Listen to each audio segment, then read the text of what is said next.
Hello friends, आप सभी का कैरियर में स्वागत है। दोस्तों आज हम इस मैराथन क्लासेज में मध्यकाल में झारखंड से जो भी ऑब्जेक्टिव बनता है उसको आज हम लोग देखेंगे।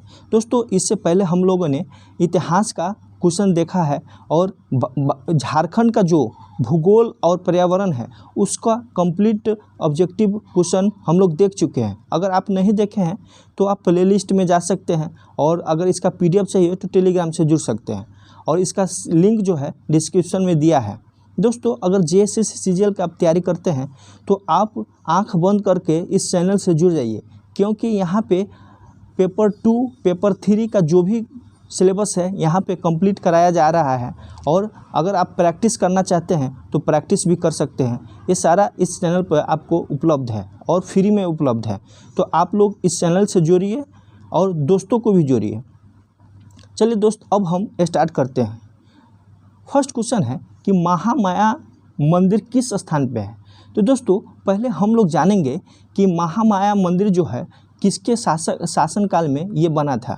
दोस्तों हम लोग इससे पिछला वीडियो में नागवंशी राजवंश का चर्चा किया था और इनका जो स्थापना है प्रथम सदी में फनी मुकुट राय ने किया था। तो फनी मुकुट राय के जो उत्तराधिकारी है ये गजघंट राय। तो इनका जो कार्यकाल है 1869 से लेकर 1905 ईस्वी तक है। तो इन्हीं के कार्यकाल में जो है गुमला के घाघरा थाना के समीप जो है हाफामुनि गांव में महामाया मंदिर की स्थापना हुआ था। दोस्तों इन्हीं के शासनकाल में जो है गुमला में एक चैनपुर है और चैनपुर के निकट जो है टांगीनाथ का मंदिर भी स्थापित किया गया था। तो टांगीनाथ का मंदिर किसने स्थापित किया था? तो यही गजघंट राय ने, और इन्हीं के काल में, और दोनों जो है गुमला जिला में ही है। तो इसका आंसर जो है हाफामुनि हो जाएगा। अगला है महामाया मंदिर का संबंध किस काल से है। दोस्तों 1869 से 1905 में गजघंट राय का शासनकाल था। तो ये मध्यकाल से पहले था, तो पूर्व मध्यकाल हो जाएगा। अगला क्वेश्चन है महामाया मंदिर के लिए प्रसिद्ध हाफामुनि गांव राज्य के किस जिले में स्थित है। तो ये जो है हम लोग अभी चर्चा किए हैं, गुमला जिला में स्थित है।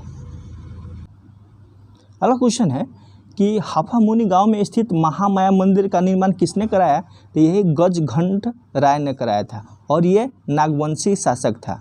तो दोस्तों इस वीडियो में आपका कंप्लीट ऑब्जेक्टिव क्वेश्चन मिलेगा और लास्ट तक देखिए, इस टॉपिक को आप टेंशन मुक्त हो जाइएगा इससे। अगला है हाफामुनि गांव में स्थित महामाया मंदिर का निर्माण कराया गया था। तो कब कराया गया था? तो ये 1908 ईस्वी में कराया गया था।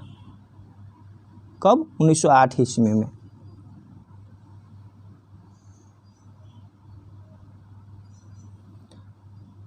अगला क्वेश्चन है महामाया मंदिर का निर्माण किस वंश के शासक द्वारा कराया गया था। तो यही नागवंश के शासक द्वारा कराया गया था।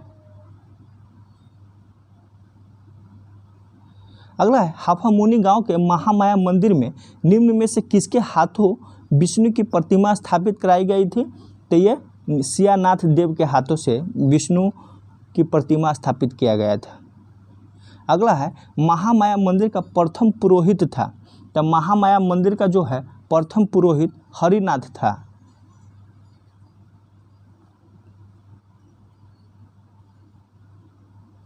अगला क्वेश्चन है गजघंट राय का धार्मिक गुरु था।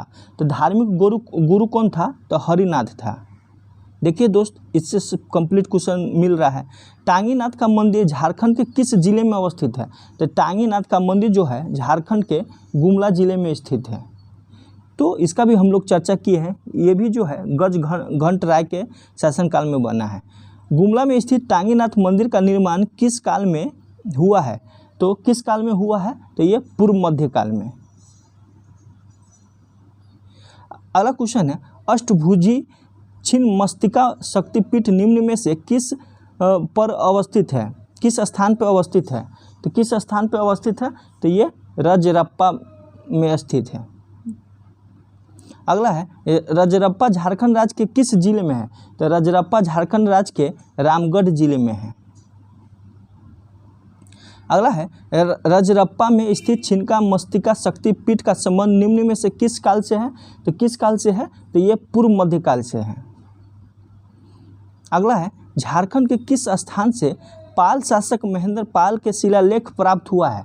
तो शिलालेख जो है पाल काल का कहाँ प्राप्त हुआ है? तो इटखोरी में प्राप्त हुआ है। कहाँ? इटखोरी में। अगला है माँ भद्रकाली की मूर्ति का निर्माण झारखंड के निम्न में से किस स्थान पर किया गया था? तो किस स्थान पे? तो इटखोरी में किया गया था।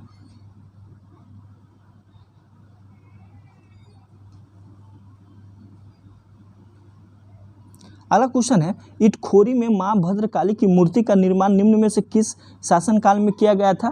तो ये पाल काल में किया गया है। अगला है बख्तियार खिलजी ने झारखंड से होकर निम्न में से किस स्थान पर आक्रमण किया था?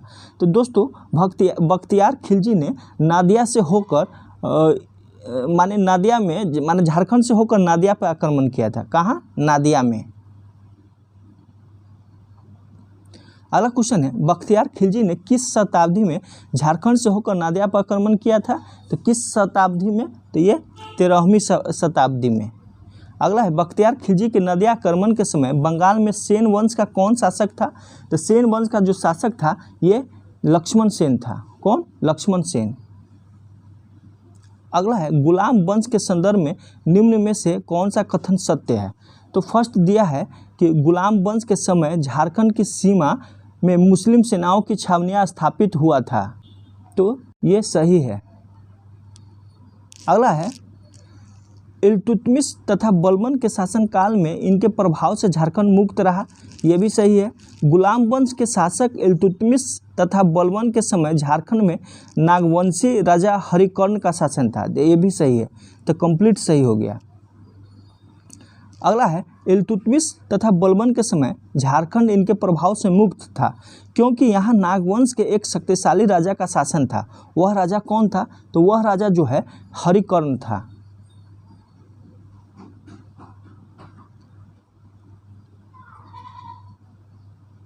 अगला क्वेश्चन है अलाउद्दीन खिलजी ने अपने किस सेनापति को नागवंशी राज्य पर विजय प्राप्त करने हेतु भेजा था? तो किसको भेजा था? तो ये छज्जू मल्लिक को भेजा था। कौन? अलाउद्दीन खिलजी छज्जू मल्लिक को भेजा था। अगला है अलाउद्दीन खिलजी द्वारा कब अपने सेनापति छज्जू मल्लिक को झारखंड में नागवंशी राज्य पर विजय प्राप्त करने हेतु भेजा था? तो ये 1310 ईस्वी में भेजा था। अगला है अलाउद्दीन खिलजी का कौन सा सेनापति दक्षिण भारत पर विजय अभियान हेतु जाते समय झारखंड से गुजरा था? तो झारखंड से कौन गुजरा था? तो ये मलिक काफूर। और दक्षिण अभियान के लिए ये सेनापति नियुक्त किया था। अगला है निम्नलिखित में से किस नागवंशी राजा ने अलाउद्दीन खिलजी की अधीनता स्वीकार कर ली थी? तो किसने स्वीकार किया था? तो ये बेनुकर्ण ने। अगला है निम्न में से कौन सा कथन सत्य है? सत्य कथन बताना है। फर्स्ट है कि मोहम्मद बिन तुगलक यानी एमबीटी ने छज्जुद्दीन आजमुल मुल्क को सतगांव का शासक नियुक्त किया। सही है। तो इसको याद रखिएगा। आजमुल मुल्क जो है मोहम्मद बिन तुगलक सतगांव का शासक नियुक्त किया। तो ये सही है। तुगलक काल के सिपाह सलार मलिक बयां ने हजारीबाग के चाई चंपा किला को जीतकर फतेह खान दौरा के हवाले कर दिया था। तो ये भी सही है। दोनों सही है। अगला क्वेश्चन है तुगलक शासन के दौरान नागवंशी राजा शासन में था तो हरिकर्ण था। अगला क्वेश्चन है फिरोज शाह तुगलक ने बंगाल के शासक शमशीउद्दीन शाह से हजारीबाग के डैश क्षेत्र को जीतकर उसे बंगाल की राजधानी बना ली थी। तो ये सतगांव को जीतकर जो है बंगाल का राजधानी बनाया था। किसको? तो सतगांव को जीतकर। कौन? फिरोज शाह तुगलक। दोस्तों अगर पूछे कि दिल्ली सल्तनत में नहरों का जाल किसने बिछाया? तो फिरोज शाह तुगलक। अगर पूछेगा कि दिल्ली सल्तनत में सबसे पहले नहर बनाने की शुरुआत किसने किया? तो ये गयासुद्दीन किया था, न कि फिरोज शाह, और ये विस्तार किया था। अगला है लोदी वंश के शासन के दौरान इनमें से किसने झारखंड पर शासन नहीं किया था? तो किसने जो है झारखंड पर शासन नहीं किया था? तो ये हरिकर्ण है। माने हरिकर्ण माने लोधी वंश के शासन के दौरान जो है हरिकर्ण जो है झारखंड पर शासन नहीं किया। बाकी बात प्रतापकर्ण, विराटकर्ण और छत्रकर्ण तीनों जो है लोधी वंश के समकालीन था। अगला है लोधी वंश के शासन के दौरान उड़ीसा के किस वंश ने झारखंड पर आक्रमण किया? तो झारखंड पर किसने आक्रमण किया था? तो ये गजपति वंश ने झारखंड पर आक्रमण किया था। अगला है उड़ीसा के किस शासक ने झारखंड के एक बड़े भूभाग पर आक्रमण किया तथा उस पर अधिकार भी किया है? तो अधिकार और आक्रमण कौन किया? तो ये कपिलेंद्र ने। अगला है किस वंश के सुल्तान के प्रथम प्रभाव से झारखंड लगभग मुक्त रहा? तो किससे मुक्त रहा? ये लोधी वंश के प्रभाव से। अगला है निम्न में से कौन लोधी वंश के समकालीन झारखंड में नागवंश के शासक था? तो लोधी वंश के समकालीन जो है झारखंड में ये उपयुक्त में से तीनों हो जाएगा, प्रतापकर्ण, विराटकर्ण और छत्रकर्ण। अगला है 1494 ईस्वी में सिकंदर लोधी के भय से जौनपुर के शासक हुसैन शाह सरकी ने झारखंड के किस क्षेत्र में शरण ली थी? तो झारखंड के ये किस क्षेत्र में शरण लिया था? तो साहेबगंज में शरण लिया था। दोस्तों इससे पहला वाला वीडियो आप देखिए, जरूर इसमें आपको समझ में आएगा। जौनपुर के किस शासक ने सिकंदर लोधी के भय से झारखंड के साहेबगंज में शरण लिया था? तो शरण कौन लिया था? ये हुसैन शाह सरकी ने।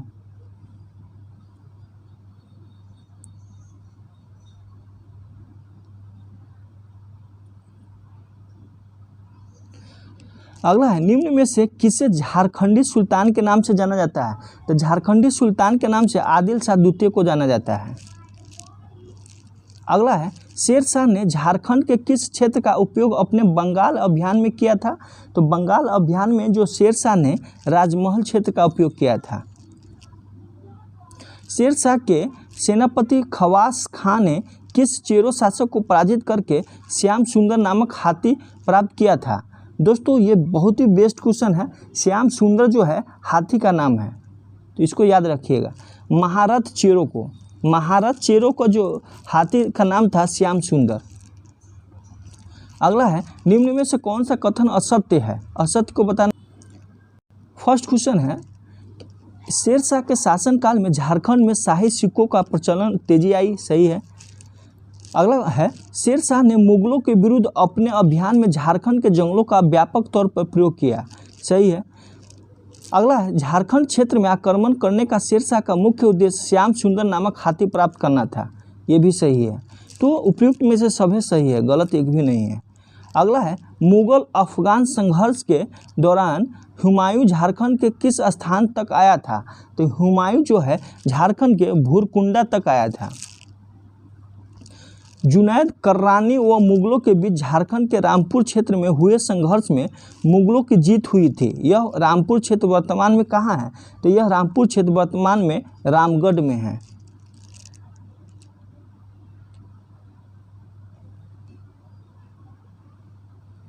अगला क्वेश्चन है अकबर नागवंशों की राजधानी खुखरा को अपने अधिकार क्षेत्र में लेना चाहता था, जिसका कारण था इस क्षेत्र की आर्थिक समृद्धि। सही है। विस्तार करना और सामरिक उपयोगिता की वजह से सभी हो जाएगा। अकबर ने निम्न में से किस झारखंड पर विजय प्राप्त करने हेतु भेजा था? किसको भेजा था? तो अकबर ने जो है ये शहबाज खां को भेजा था। और ये आक्रमण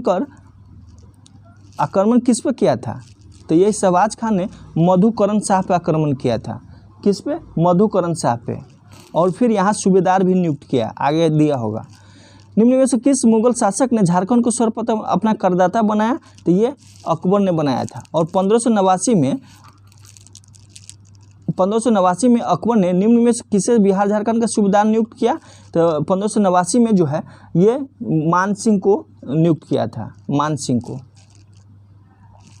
अगला है 1590 में अकबर के सूबेदार मान सिंह ने निम्न में से पलामू के किस चेरो राजा को मुगलों को अधीनता स्वीकार करने पर हेतु विवश कर दिया था? तो किसको विवश कर दिया था? तो ये भागवत राय को। अगला है 1592 ईस्वी में अकबर के प्रतिनिधि मान सिंह ने झारखंड के किस स्थान को बिहार एवं बंगाल की राजधानी बनाया था? तो किस स्थान को? ये राजमहल स्थान को जो है बिहार और बंगाल का राजधानी बनाया। अगला है 1592 ईस्वी में उड़ीसा के अभियान के लिए जाते समय मानसिंह ने निम्न में से किस स्थान से गुजरा था झारखंड के? तो ये साहेबगंज, जो ये सिंहभूम से, पलामू क्षेत्र में जो है, पलामू ने पश्चिमी सिंहभूम, पूर्वी सिंहभूम और सरायकेला खरसावा जो कोल्हान क्षेत्र के अंतर्गत आता है। अगला है कि 1592 ईस्वी में उड़ीसा अभियान हेतु जाते समय मानसिंह ने सिंहभूम के किस राजा को मुगलों को अधीनता स्वीकार करने हेतु विवश किया था? ये सिंहभूम का पूछ रहा है, तो सिंहभूम का कौन होगा? ये रणजीत सिंह को।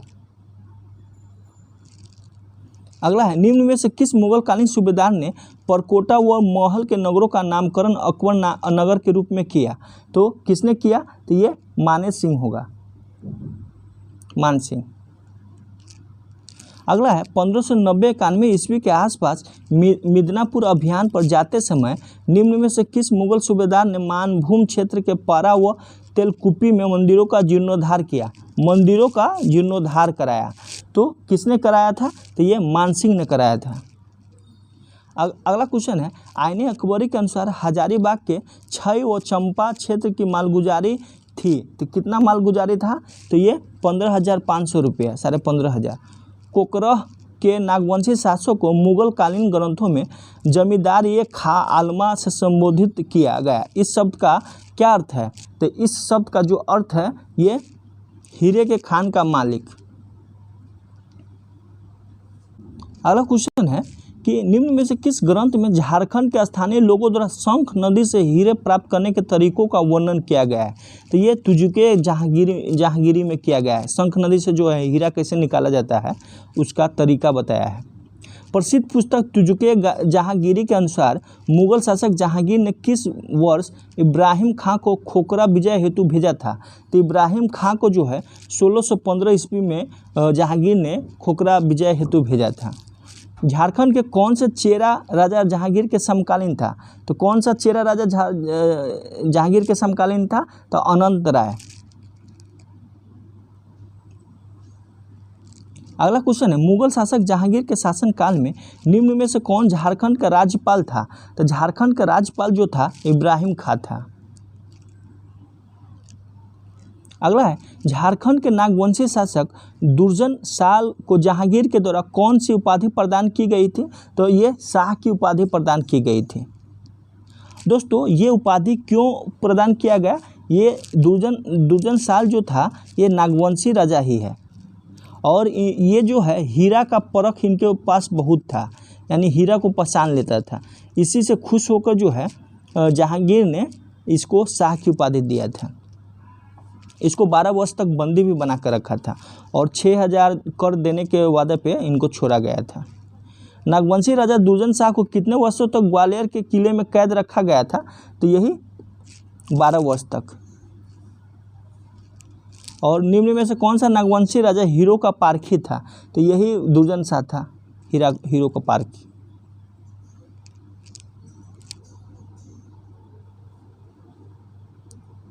अगला क्वेश्चन है जहांगीर ने 1612 ईस्वी में निम्न में से किसे बिहार का सूबेदार नियुक्त किया तथा उसके कोकरह क्षेत्र पर अधिकार करने का आदेश दिया था? तो ये कोकरह क्षेत्र पर अधिकार करने का आदेश जो है जफर खां को दिया था। जहांगीर के शासनकाल में नियुक्त किस सूबेदार को फात जंग की उपाधि प्रदान की गई थी? तो फात जंग की उपाधि जो है इब्राहिम खां को प्रदान किया गया था। एक घटनाक्रम के दौरान हीरे की सही पहचान करने के कारण दुर्जन साल को जहांगीर द्वारा निम्न में से कौन सी उपाधि प्रदान की गई थी? तो ये दुर्जन शाह को जो है शाह की उपाधि प्रदान की गई। 1627 ईस्वी में जहांगीर द्वारा कैद से मुक्त करने के बदले दुर्जन साल ने कितने रुपये वार्षिक कर देने की स्वीकार किया था? यही 6,000 रुपया। जहांगीर के शासनकाल में बिहार के सूबेदार अफजल खां द्वारा पलामू चेरो राजाओं पर आक्रमण के समय चेरवंशी शासक कौन था? तो चेरवंशी शासक जो था अनंत राय था। जहांगीर के शासनकाल में पलामू के किस चेरो शासक द्वारा मुगलों को काफिले को लूटने के कारण उसे बंदी बनाकर दिल्ली लाने का आदेश दिया गया था? तो दिल्ली लाने का आदेश जो है ये सहबल राय को दिया गया था। अगला क्वेश्चन है कि निम्न में से किस चेरो राजा की मृत्यु मुगलों द्वारा दिल्ली में बाघ के साथ लड़वाने के कारण हो गया था? ये सहवल आएगा। अगला है, खुर्रम ने किस मुगल सूबेदार को एक युद्ध में मार कर राजमहल पर अधिकार किया था? तो इब्राहिम खां। अगला है, जहांगीर के पुत्र खुर्रम ने किस क्षेत्र को अपनी राजधानी बनाया? तो जहांगीर का जो पुत्र था खुर्रम, ये राजमहल क्षेत्र को जो है अपना राजधानी बनाया। अगला है, शाहजहां के शासनकाल के समय पलामू का शासक कौन था? तो पलामू का जो शासक था प्रताप राय था। अगला है, 1632 ईस्वी में किस मुगल सूबेदार ने पलामू की मालगुजारी को बढ़ाकर 1,36,000 रुपये कर दिया था? तो ये अब्दुल्ला खां ने। अगला है, मुगल शासक शाहजहां ने पलामू के चेरो राजा को पराजित करने हेतु इनमें से किस सूबेदार को भेजा था? तो इनमें से जो है ये इसको भेजा था, ये शाइस्ता खां को। शाइस्ता खां ने किस वर्ष पलामू पर आक्रमण किया और इसके बाद पलामू के शासक प्रताप राय ने उसे संधि करनी पड़ी? तो ये 1641 ईस्वी में।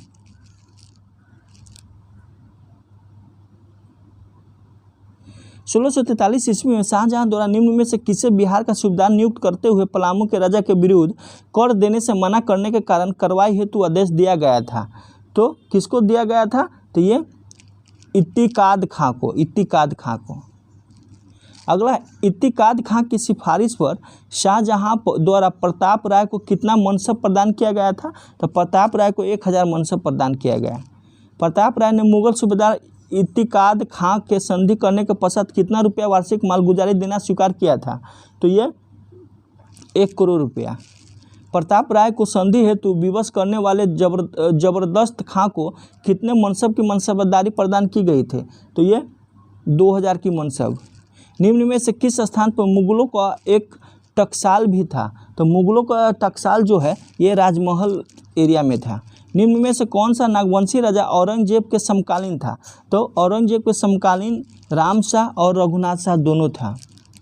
फ्रांसीसी यात्री टैवर्नियर के अनुसार रघुनाथ शाह के राज्य पर कितनी बार मुगलों ने आक्रमण किया था? तो ये 7 बार ने आक्रमण किया था।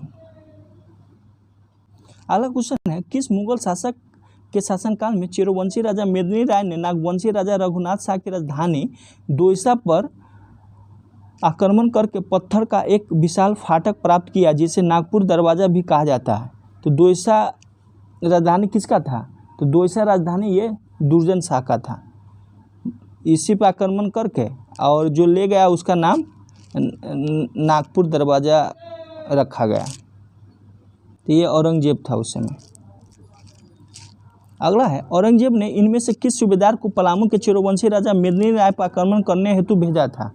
तो मेदिनी राय पर आक्रमण करने हेतु ये दाऊद खां को भेजा था। कुंडा का वह कौन शासक था जिसने औरंगजेब के सूबेदार दाऊद खां से पराजित होने के बाद इस्लाम धर्म स्वीकार किया था? इस्लाम धर्म स्वीकार जो है चुन राय ने किया था। इनमें से किसने मेदिनी राय के कहने पर कुंडा के शासक चुन राय की हत्या कर दी थी? तो कुंडा के शासक चुन राय की हत्या जो है सुरवर राय ने कर दिया था। इनमें से किस नदी के तट पर मेदिनी राय तथा औरंगजेब की सेना के बीच युद्ध हुआ जिसमें मेदिनी राय की सेनापति पराजित हो गया? तो ये और औरंगा नदी पे। अगला क्वेश्चन है, मुगलों से युद्ध में पराजित होने के बाद मेदिनी राय ने किस स्थान पर शरण लिया था? तो किस स्थान पर शरण लिया था? ये सरगुजा में शरण लिया था। अगला है, पलामू पर अधिकार करने के बाद मुगल सूबेदार दाऊद खां ने इनमें से किसे पलामू का फौजदार नियुक्त किया था? तो मनकली खां को नियुक्त किया था। अगला है, दाऊद खां ने पलामू से प्राप्त सिंह द्वार को इनमें से किस स्थान पर स्थापित किया था? तो किस स्थान पर स्थापित किया था? तो ये दाऊद नगर। दाऊद खां के पलामू अभियान की सफलता से खुश होकर मुगल बादशाह औरंगजेब ने उसे कितने रुपए का उपहार इनाम स्वरूप प्रदान किया था?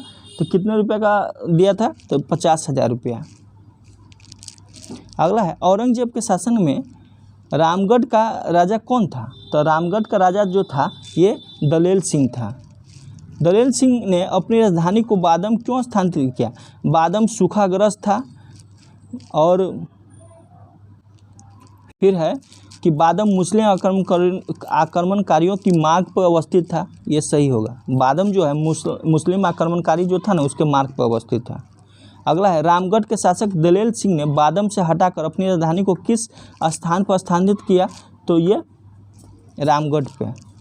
अगला है कुंडा राज की स्थापना औरंगजेब ने किस अधिकारी ने की थी, औरंगजेब के किस अधिकारी ने किया था, तो औरंगजेब के जो है ये राम सिंह अधिकारी ने किया था। अगला क्वेश्चन है रामगढ़ राज्य के उत्तर पूर्वी भाग में कौन सा स्थान अवस्थित था जो औरंगजेब के आक्रमण से बचा रहा, तो औरंगजेब के आक्रमण से जो है ये खरगडीहा बचा रहा। अगला है तत्कालीन केंद्री जो है वर्तमान में झारखंड के किस स्थान पे है, तो ये चतरा जिला में है। कहाँ है, चतरा जिला में। झारखंड में मुस्लिम प्रवेश का मार्ग प्रशस्त करने का श्रेय किसे दिया जाता है, तो मुस्लिम मार्ग को प्रशस्त करने का श्रेय जो है शेरशाह को दिया जाता है। निम्न में से कौन सा क्षेत्र मुस्लिम आक्रमण से पूर्णतः बचा रहा, तो मुस्लिम आक्रमण से जो पूर्णतः बचा रहा वो धनबाद है। अगला है मुगल काल में झारखंड को किस नाम से जाना जाता था, तो मुगल काल में झारखंड को जो है खोखरा नाम से जाना जाता था। अगला है किस चेरो राजा ने दोईसा पर आक्रमण कर उसे तहस नहस कर दिया था, तो ये मेदिनी राय ने। निम्न में से किस चेरो राजा ने नवरत्नगढ़ का प्रसिद्ध नागपुर दरवाजा पलामू के किले में लगवाया था, तो पलामू के किले में जो है मेदिनी राय ने लगवाया था। अगला है निम्न में से किस चेरो राजा को न्यासी राजा की संज्ञा दी जाती है, तो ये मेदिनी राय को। अगला है निम्न में से किसे चेरो राजा के शासनकाल को चेरो शासन का स्वर्ण युग कहा जाता है, यही मेदिनी राय के शासनकाल को। अगला है पाल शासकों के शासनकाल में झारखंड में बौद्ध धर्म की शाखा का विस्तार हुआ था, तो शाखा का विस्तार जो है वज्रयान शाखा का विस्तार हुआ था। अगला है उड़ीसा के किस राजा ने 12वीं सदी में स्वयं को झारखंड का राजा घोषित कर दिया था, तो स्वयं का राजा जो घोषित कर दिया था ये नरसिंह देव द्वितीय ने। दोस्तों इतना ही है इसमें। फिर हम अगला टॉपिक जो है अंग्रेज का प्रवेश झारखंड में, फिर इसके बाद जो है झारखंड में जो जनजातीय विद्रोह था उसको लेकर आएंगे। तो आप लोग अगर सपोर्ट कीजिएगा तो हम ये कंटिन्यू रखेंगे, अगर नहीं सपोर्ट करेंगे तो फिर हम ये छोड़ देंगे। इसलिए आप लोग चैनल को सपोर्ट कीजिए, दोस्तों से भी सपोर्ट करवाइए, और इस तरह से जो है आप सारा वीडियो प्रोवाइड किया जा रहा है तो आप देखिए, फिर लाइक सब्सक्राइब कमेंट कीजिए। अगर कोई प्रॉब्लम है तो शेयर भी कर सकते हैं, कोई डाउट है तो शेयर कर सकते हैं। हम हमेशा आंसर देने के लिए हाजिर रहते हैं। तो इस